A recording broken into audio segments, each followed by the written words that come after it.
আজকে আমরা রান্না করব ইলিশ ভাপা। এখন ইলিশ মাছের সিজন চলছে। ইলিশ ভাপাটা আমাদের কম বেশি সবারই পছন্দ। চলুন দেখে নেই ইলিশ ভাপা রান্না করতে আমাদের কি কি উপকরণ লাগছে।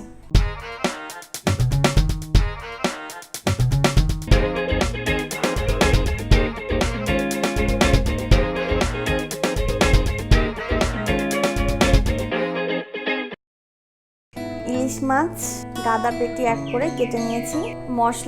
মশলার মধ্যে আমাদের প্রধান উপকরণ হচ্ছে সরিষা বাটা, এরপরে হচ্ছে আমরা নিব কাঁচামরিচ বাটা, অল্প কিছু কালো জিরে আর হলুদ গুঁড়া, পরিমাণ মতো লবণ লাগবে, কিছু কাঁচামরিচ আমি এই যে এভাবে করে কেটে নিয়েছি, আর হচ্ছে লাগবে সরিষার তেল। ইলিশ মাছ ভাপার জন্য সবচেয়ে যেটা গুরুত্বপূর্ণ সেটা হচ্ছে মাছটাকে সুন্দর করে মশলা দিয়ে ম্যারিনেট করে রাখা। চলুন আমরা ম্যারিনেট করে নেই আমাদের মাছগুলো। মাছ ম্যারিনেট করার জন্য প্রথমেই আমরা মশলাগুলোকে মাখিয়ে নিব। প্রথমেই নিব সরিষা বাটা। এখানে মাছের আন্দাজে সরিষা বাটা নিতে হবে। আমরা যত টুকরা মাছ নিব ঠিক তত চা চামচ সরিষা, অল্প লবণ আর কাঁচামরিচ দিয়ে বেটে নিতে হবে। ব্লেন্ডারেও পিষে নিতে পারেন। এরপরে আমি এখানে দিয়ে দিব কাঁচামরিচ বাটা। এরপরে এর মধ্যে যোগ করব অল্প লবণ এবং গোটা মরিচ। এই সব কিছুর মধ্যে দিয়ে দিব অর্ধেকটার মতো তেল, বাকি অর্ধেকটা আমি ভাপা বসানোর সময় দিব। এবার মশলাটাকে ভালো করে মিক্স করে নিতে হবে। এখন আমরা এই মশলার মধ্যে মাখিয়ে নেব আমাদের মাছগুলো। মাছটাকে আমরা এভাবে মাখিয়ে নিয়েছি। মাখানোর শেষ পর্যায়ে আমরা এর মধ্যে অল্প কিছু কালো জিরে ছিটিয়ে এখন এটাকে ঢেকে রাখবো 20 মিনিটের জন্য। আমরা এখানে একটা প্যান নিয়েছি একটু উঁচু টাইপসের, এর মধ্যে হচ্ছে জল দিয়ে দিব।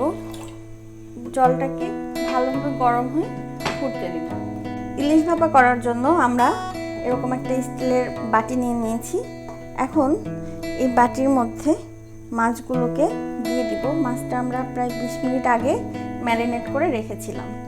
আমরা বাকি যে মশলাটুকু ছিল একদমই সামান্য একটু জল দিয়ে এটাকে এর মধ্যে দিয়ে দিলাম এবং ম্যারিনেট করার সময় যে সরিষার তেল বাকিটুকু রেখেছিলাম ওটুকু উপর থেকে ছড়িয়ে দিলাম। জলটা সিদ্ধ হয়ে এসেছে, এই যে বাষ্প উঠতে শুরু করছে।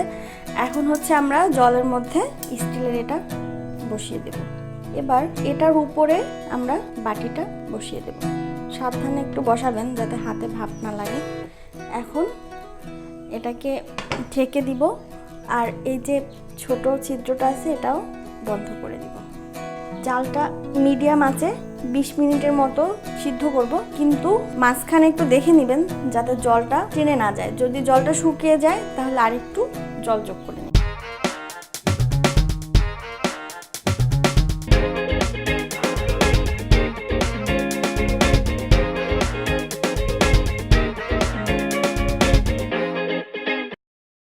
আমরা ফিরে এসেছি 20 মিনিট পরে।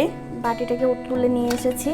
রেডি হয়ে গেছে আমাদের ইলিশ ভাপা। আমরা এখন এটাকে একটু সার্ভ করে দেখাবো।